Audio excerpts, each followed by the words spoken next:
After helping more than 50 founders navigate multi-million dollar exits, I've seen firsthand why some businesses attract premium valuations while others struggle to sell at all.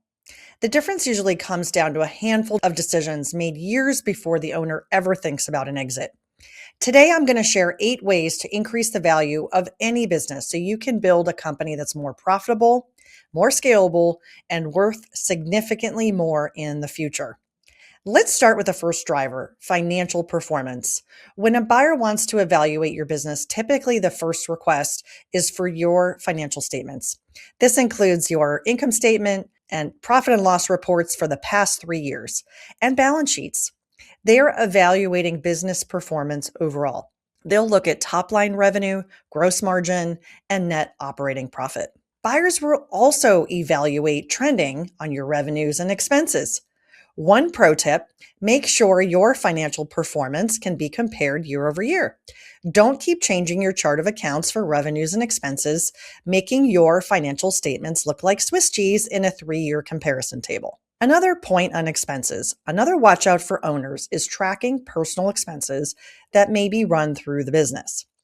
I did a business valuation for a client who had $100,000 in personal expenses running through his company. This included cell phones, personal cars, snow removal, and landscaping at his private residence, and construction of a barn.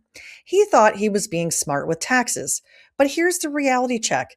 Using a standard valuation multiplier of 3 times profit, those personal expenses could have stripped away $300,000 of enterprise value.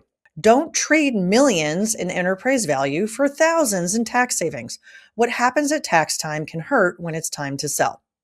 If you want to maximize value, you need to tighten up your bookkeeping. Make sure your financials are accurate, organized, and consistently managed. Track personal expenses separately so you can readily isolate for add backs.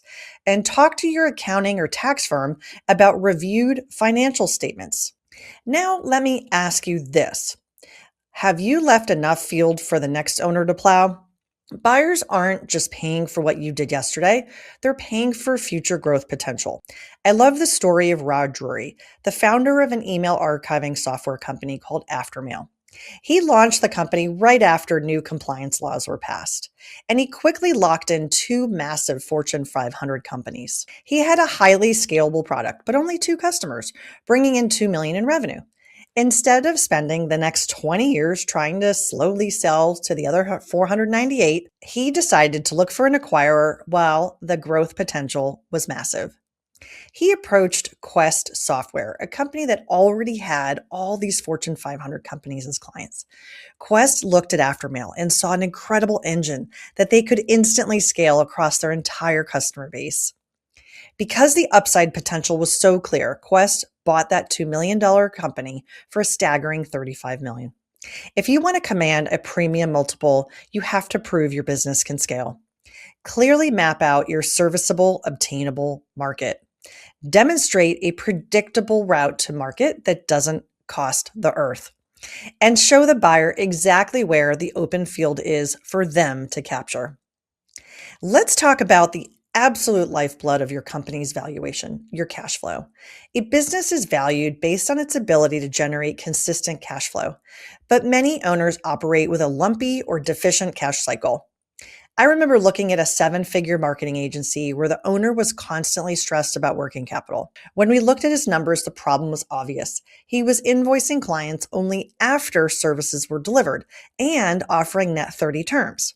By the time the money actually hit his bank account, it was 60 days or more since his team did the work.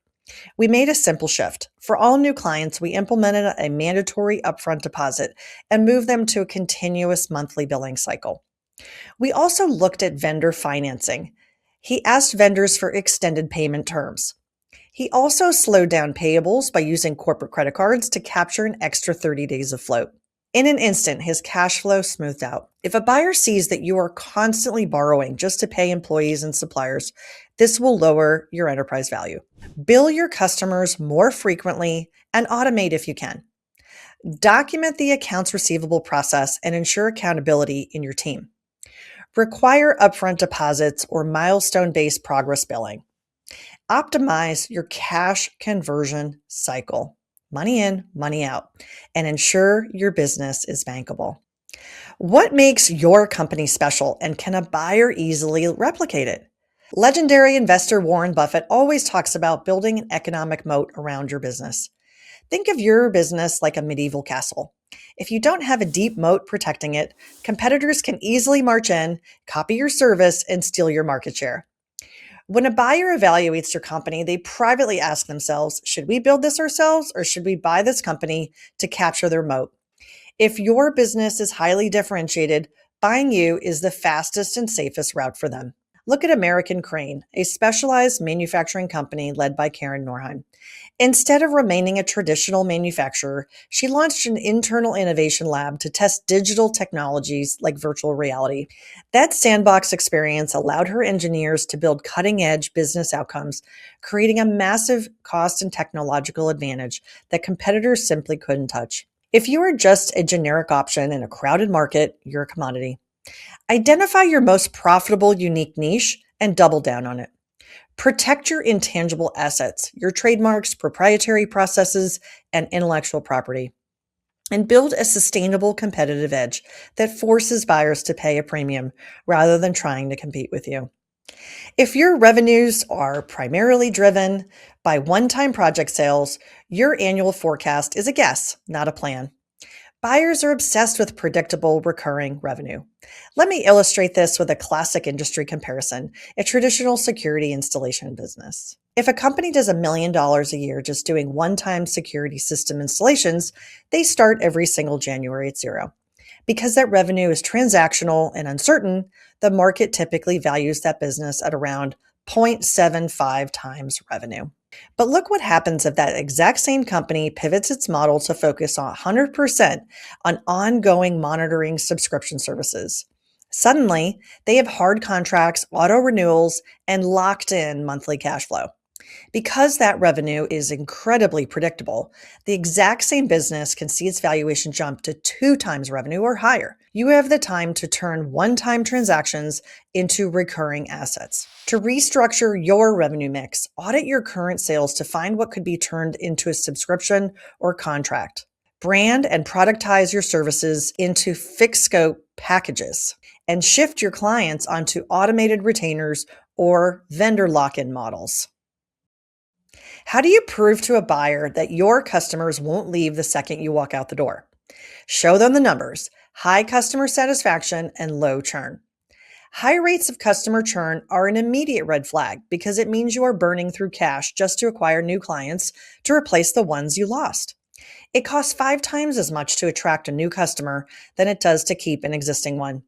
When Kevin Urrutia built his residential cleaning company, Maid Sailors, he knew that a service business living on 2-star reviews signals to buyers that the founder has no clue how to run operations.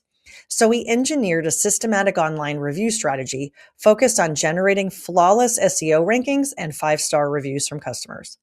When buyers approached him, those reviews were clear proof that the business model worked independently of the owner. If you want your business to command top dollar in the future, you must measure and manage your customer retention. Calculate your customer acquisition cost, your CAC. Track customer churn rate to catch operational issues on a regular basis.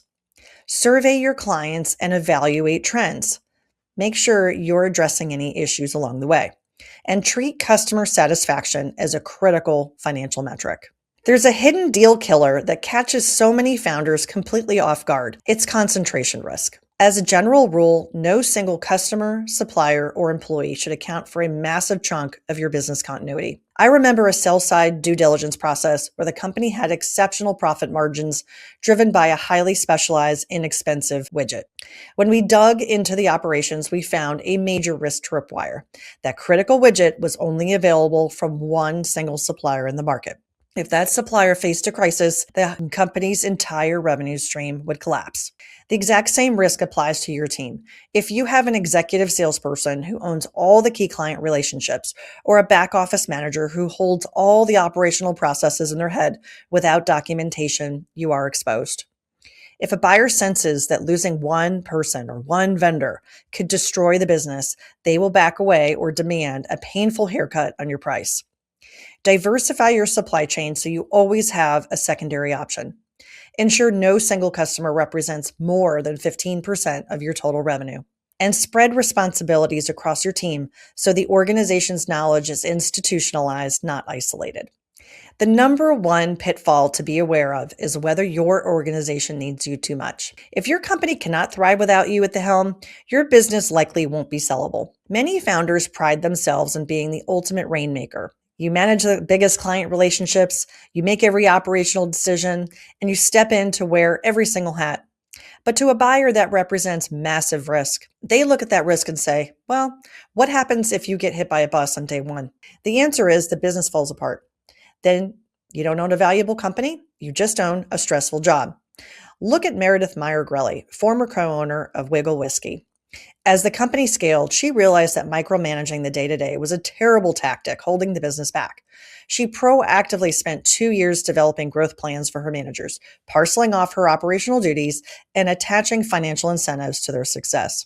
When a university offered her a full-time teaching role, she completely stepped away from the day-to-day operations. The result? The business actually ran better without her, and shortly after, she successfully sold the company to a strategic buyer. If you want a premium exit, you have to shift from a rainmaker to an architect. Master the art of delegation and empower your direct reports. Unplug for a few days, then a week, to see where the operational bottlenecks are. Build a business that can run smoothly without you checking email or answering the phone. If you're not sure how dependent your business is on you right now, that's exactly what the Founder Freedom Assessment helps you measure. Head over to btsherpa.com/founderfreedom to take the assessment for free and see where you stand. You can find that link in the description below. If you want to step back from your business and maximize your value over the next few years, these are the 8 value drivers you must baseline today. Clean up your financials. Capitalize on your growth potential, smooth out your cash flow, and widen your economic moat.